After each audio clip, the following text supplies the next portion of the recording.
欢迎来到新兴消息频道，请订阅频道，所以大家不要错过当天最热门的新闻。我们今天的时事通讯包括以下内容：白鹿的作弊让跑男彻底被打脸。在这段时间，有一档综艺节目可以说是深受观众喜欢，那就是跑男。作为一档老牌综艺，跑男每一季播出之后都有非常不错的效果。其实这也是非常正常的事情，毕竟粉丝量就摆在那里了。跑男从第一季到现在的变化还是挺大的，不管是嘉宾阵容还是节目中的游戏风格，那都是有很大变化的。即便是这样，节目的热度也依然没有降低，这就是实力。在以前的时候，嘉宾有邓超、陈赫、鹿晗、Angelababy， 现在老成员只剩下了李晨和郑恺。当然，只要是有一两个元老在，那老粉就是有盼头的。一旦要是哪一天全走了，那估计真的是要损失很大一部分观众了。现在的嘉宾阵容可以说是相当强大，除了李晨和郑恺两个老人之外，还有沙溢、范丞丞、周深、白鹿、宋雨琦、张真源。要是这个团队，那真的是太搞笑了。在每期节目播出之后，我真的都是笑到喷饭的，因为节目中有几个人，那真的都是综艺感相当强的。比如在这期节目中有一个碳粉接力游戏，这个游戏本身设计的就相当搞笑，因为只要一笑就会呼气，一呼气就会喷碳粉。看着全员各种被喷成下煤窑的之后，真的是要把人笑疯了。在这个游戏当中，沙溢、范丞丞、白鹿、周深那都是非常给力的，看得出来他们都是想尽一切办法想让节目更搞笑的。正是因为有了这些搞笑的人，这档节目才能变得相当有趣。尤其要说的是范丞丞，毫不夸张地说，范丞丞绝对是藏在了我的笑点上。在这个游戏中，范丞丞多少是有点故意了，本来直接斜着传递碳粉就好了，范丞丞偏要抖，结果就是把李云瑞搞成了黑炭。不管是什么时候，范丞丞真的是都把搞笑当成第一任务。正是因为有了范丞丞这样的显眼包，跑男这档节目才越来越搞笑。这期节目的奔跑挚友李云瑞也是相当给力的。在前几期节目中，李云瑞让所有人都看到了他的运动实力。在撕名牌的时候，李云瑞可以跑丢摄像，而且是换3个摄像都跟不上他，体力太好了。在荡秋千游戏中，李云瑞更是展现了超强的核心。导演姚一天已经明确说了7米是根本无法完成的挑战，然而李云瑞却就是要挑战这个极限。最终的结果也是好的，李云瑞挑战成功了。不得不说，李云瑞这个运动能力一直能给观众带来惊喜。在这次的荡秋千游戏中，有一个人的表现是让人尴尬的。接下来咱们简单说一下，白鹿的作弊让跑男彻底被打脸。这个游戏的规则是成员从荡起的秋千上跳下来，落在海绵垫上站稳即为成功，落到更远的垫子上的成员获胜，要落到那个橙色的地方。在规则中明确表示，一定要落到橙色区域才算挑战成功。换句话说，不管是落水还是说落到黄色区域，那都是算失败的。熟悉规则之后，大家看一下白鹿是落在哪里了呢？白鹿落在的是黄色区域，在落下的时候，双脚都是在黄色垫子上，然后落定之后，他又把一只脚放在了橙色垫子上。实话实说，白鹿这绝对是属于挑战失败了。然而，万万没想到节目组判定白鹿挑战成功。如果白鹿要是挑战失败，那是正常的；要是挑战成功，那就属于作弊了。作为唯一的女生，白鹿能完成这样的挑战，确实是值得夸赞的。不过，即便是女生，那也应该在规则中完成。看到这里，我不得不问一下节目组，游戏的公平性在哪里？既然是游戏，既然有规则，既然有输赢，那就应该做到最基本的公平公正。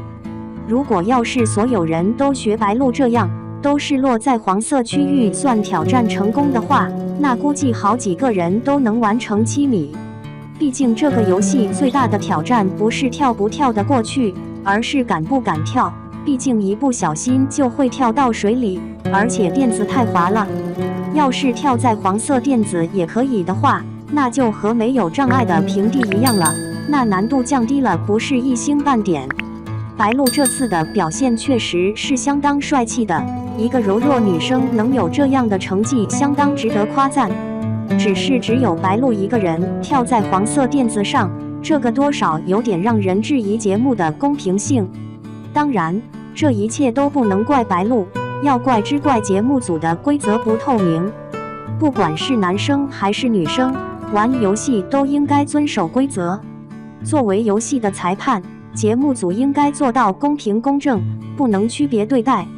白鹿确实让人喜欢，但这不代表大家可以接受他以这样作弊的方式去拿到这样的成绩。在这次的游戏中，有一个人的表现绝对是让人永生难忘的，那就是周深。话说周深在玩任何游戏的时候都是相当拼的。在这次的荡秋千游戏中，周深因为太想要好成绩了，所以跳得太猛，一下子没站稳，直接一脑袋扎进了水池中。看到这样的场景之后，所有人都笑疯了。周深这个名场面也成了这期节目最大的笑点。2. 张真源为赢太拼，当众检查白鹿锁骨，观众直呼尴尬到脚趾抠的。要说现在咱们老百姓闲下来最喜欢干点啥，看电视里的综艺节目肯定算一个。五花八门的节目，有唱歌的，有做饭的，有搞笑的，总有一款能让你看得津津有味。在这么多节目里，要说哪个是常青树，那跑男肯定的算一个。这节目一跑就是10几年，陪着咱们从夏天到冬天，都快成咱们生活里的一部分了。大家看它，图的就是个轻松、开心。可就在最近，这档给大家带来无数欢笑的节目里，发生了一件让不少观众觉得有点不对劲儿的事。主角还是节目里年轻的成员张真源，他为了游戏里能赢，开了一个玩笑，直接让搭档白鹿脸上的笑容都僵住了，也让电视机前的我们感到了一丝丝的尴尬。一个玩笑而已，怎么就掀起了这么大的波澜呢？这事儿咱们坐下来，像街坊邻居唠嗑一样，好好说道说道。咱们先把时间倒回到那一期节目里。那天的游戏规则挺有意思，有点像咱们玩的谁是卧底，但玩得更大。8个嘉宾里头，7个都是一伙的卧底，就剩下李晨一个人是蒙在鼓里的好人。这不就是7个人合起伙来忽悠一个人吗？李晨当时那叫一个头大，看谁都像坏人，整个场面既紧张又好笑。为了让李晨能有点头绪，节目组出了个招，让每个人拍一张自己身体某个部位的照片，混在一起让李晨猜。这线索可够直接的，毕竟每个人的手啊、腿啊长的都不一样。游戏进行到一半，桌子上放着几张照片，有手，有腿，还有一张特别清晰的锁骨照片。李晨作为全场唯一的老实人，正对着照片冥思苦想呢。他琢磨着说，这几张照片看着都像是男生的身体部位啊。这话音刚落，全场最让人意想不到的一句话就从张真源嘴里冒了出来。他为了把水搅浑，保护自己的同伴，对着李晨就说，那可不一定，那个锁骨照片可能是鹿姐白鹿的，你又没检查过。就这么一句话，你又没检查过，像一颗小石子投进了平静的湖面，瞬间让现场的气氛变了味儿。咱们看看当时其他人的反应，那叫一个真实。周深听完，眼睛都瞪圆了，一个劲儿的摆手，嘴里小声念叨着不合适不合适。郑恺作为节目的老大哥，直接就说张真源这话太造次了，意思就是有点过火了，没大没小。而这件事的中心人物白鹿，他本来还笑呵呵地看大家玩游戏，听到这话，脸上的笑容明显就收住了。虽然还努力地笑着，但那份尴尬隔着屏幕都能感觉得到。张真源自己也马上意识到话说的不对，赶紧笑着解释说自己是开玩笑，是为了赢才不择手段的。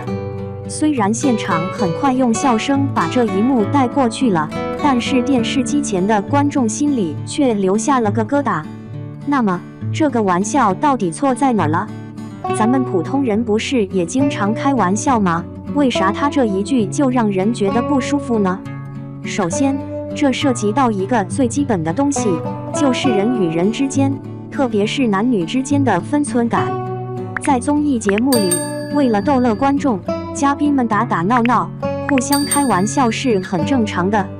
比如范丞丞在泥潭里滚来滚去，把自己弄得像个泥猴子，再把其他人也拉下水，大家看了只会觉得他放得开，有综艺感，特别好笑。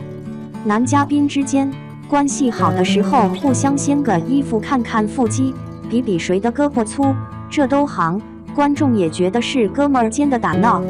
但是当这种玩笑的对象换成女嘉宾，而且内容涉及到身体部位，特别是需要检查这种带有冒犯性动作暗示的时候，性质就完全不一样了。咱们可以打个比方，你在公司里跟男同事勾肩搭背，说你这肌肉练得不错啊，大家可能都一笑了之。但你要是跟女同事说你这锁骨挺好看，让我检查检查，那结果会怎么样？恐怕不只是尴尬那么简单了，很可能会被认为是骚扰。道理是一样的。张真源的那个玩笑，问题就在于检查这2个字。当时大家穿的都是圆领的运动服，要看锁骨，必然要有一个扒拉领口的动作。这个动作的想象空间就足够让人感到被冒犯了。他把一个本来是在斗智斗勇的推理游戏，一下子拉到了一个不太体面的层面上，让原本的乐趣变了味。其次，咱们也得理解，张真源可能是一时游戏上头了。在那种7个人对付1个人的紧张游戏氛围里，他的脑子里可能想的都是怎么赢，怎么把李晨的思路带偏。从这个角度讲，他想出的这个说法的确够狠，一下子就把所有人的注意力都吸引过来了。但是他在那一刻满脑子都是游戏的输赢，却忘了在游戏之外，他还是在一个公开的社交场合，面对的是一位女性同事。这就是我们常说的玩游戏玩得太投入，忘了现实里的规矩。他作为一个00后的年轻艺人，经验可能还不太足，在那种高度紧张的对抗下，没能及时的把自己的话在脑子里过一遍，判断一下是否合适，就脱口而出了。这更多像是一次无心之失，一次因为经验不足而犯的错误，而不是他真的坏心眼。但最重要的，也是我们不得不提的一点，就是他作为顶流偶像的身份。张真源不是一个普通的年轻人，他是时代少年团的成员。这个组合现在有多火，大家心里都有数。他们的粉丝群体非常庞大，根据一些公开的数据分析，其中有相当一部分是10几岁的未成年人。这意味着什么？意味着他在跑男这种全国人民都看的节目里的一举一动，都会被无数双眼睛盯着，尤其是被他那些年轻的粉丝们看在眼里，记在心里。偶像对于粉丝，尤其是年轻粉丝来说，是有榜样作用的。如果粉丝们看到自己的偶像在电视上说出这样的话，并且被解释为了赢不择手段，他们会不会觉得在生活中也可以为了达到某个目的而说一些不尊重别人的话，开一些过分的玩笑呢？这个影响是潜移默化的。公众人物，特别是拥有巨大流量的偶像，他们享受着名气带来的好处，同时也必须承担起相应的社会责任。说话做事更加谨慎，传递健康正面的价值观，这是他们工作的一部分。说到底，跑男能火这么多年，靠的就是他一直以来阳光、健康、充满正能量的节目氛围。它是一个适合全家人一起看的节目。也正因为如此，大家才对节目里的言行举止有更高的要求。这次张真源的口误，就像是给所有做综艺的艺人和节目组提了个醒：追求效果没有错，但这个效果不能建立在让任何人感到尴尬和不适的基础上。真正的幽默是高情商的体现，是让所有人都开心的智慧，而不是口无遮拦的冒犯。希望年轻的艺人能从这次小小的风波中吸取教训，在未来的路上走得更稳。也希望我们的综艺节目能一直保持那份带给我们纯粹快乐的初心。一整期节目看下来之后，我真的是被彻底逗笑了。这期节目真的是可以称之为这一季最好看的一期，绝对是能让你从头笑到尾的，不看绝对后悔。大家觉得呢？